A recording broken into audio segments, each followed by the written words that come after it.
My name is Robyn Kovacs, and I work at DeNooyer Chevrolet. And Robyn, what has this week been like for you?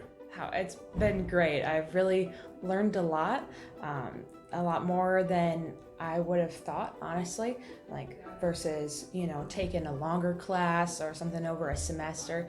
Being here, I've really shortened that time and packed a lot of knowledge into just 4 days. That's been really great. Started off not really knowing anything about alignments or what to do exactly, and now I feel confident in it, and I feel like I can go and do it by myself and not have any questions and get through it quickly. I would definitely recommend this to anyone with any kind of experience. If you just want to improve, you want to learn a little extra, and I would definitely be interested in coming back and getting more knowledge in any of the areas and classes you guys have to offer. Thank you very much. It's been so good, and I've been so grateful to come here and learn that stuff and just really have that time put into me so I can give that time back and really help their company as much as they've helped me.